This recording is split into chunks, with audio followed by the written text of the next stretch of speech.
After Carney's speech at the World Economic Forum in Davos, liberals are up in the polls because they see Carney as punching back at Trump, and they don't seem to care about the consequences of Carney's WEF chess moves. I suppose if you watch CBC, CTV, or Global, state-funded propaganda, that's all you know is your sense of the truth. Here's what the Liberals machine is working on. If you vote for Carney, you'll get more for food. Maybe you can remember a day when you could put food on the table and still have some left over to invest. Why is it you can't today? Carney wants you to need him, like a hero. There's a great saying, a thief who steals from you and gives you money as a loan is still a thief.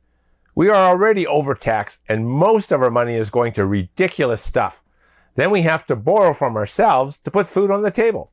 And Carney is fully expecting that it'll buy him votes. He's not wrong. For example, did you know your hard-earned tax dollars are funding expenses that go from just plain wasteful to the absurd? The Canadian Taxpayers Federation dug into recent SSHRC awards and flagged tons of wasteful spending. Things like $105,000 to track the birth, life, and death of an urban grocery cart. Simon Fraser University is examining the relationships between grocery carts and the people who use them. Then there's $73,786 for our Kinksters doing it better, gaining insights on sexual well-being from kink community members to promote flourishing. Queen's University is studying the positive effect of kinky lifestyles. $94,000 for rhetoric of the selfie. The University of Waterloo is studying social justice selfies. And let's look at foreign aid and global affairs examples. Did you know your tax dollars are funding the repatriation of Canadian ISIS-linked individuals?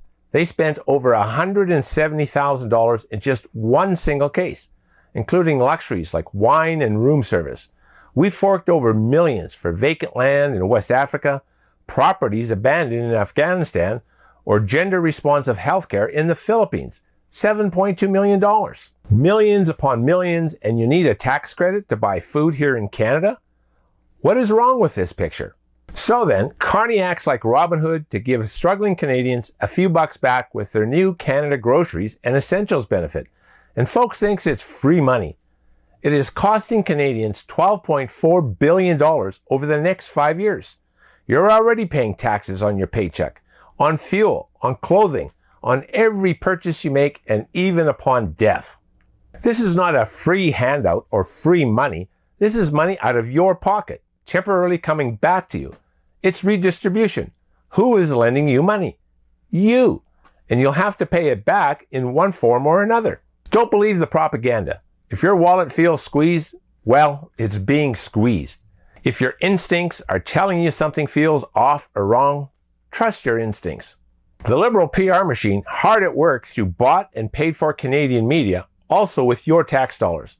It's the oldest story in the world, and in order to make it work, Carney needs to set up an us against them narrative, the perception that there is good versus evil. To make this work, he needs a bad guy. It's not China or Russia, it's Trump, the big bad orange man. Then we need a hero. That's Carney, Canada's Robin Hood. Then we need a big lie. It's all Trump's fault. Control the media and you control the narrative. So commoners will keep voting for Carney, believing the big lie. Then when Carney's WEF agenda is fully implemented, it'll be too late. There'll be the appearance of fair elections, but we may never see a conservative government again. Ever. There is some good news. Not all Canadians are blinded by liberal rhetoric. Quebec's independence vote is back on the table. The Alberta separatist movement is real. Many unions are now realizing that their jobs are on life support. There is a silent majority in Canada who are not buying the illusion. You basically only have two choices moving forward. Do nothing, wait it out and be hopeful that the tides will change, or step in and speak up. One way or the other, Carney doesn't care about your outcome.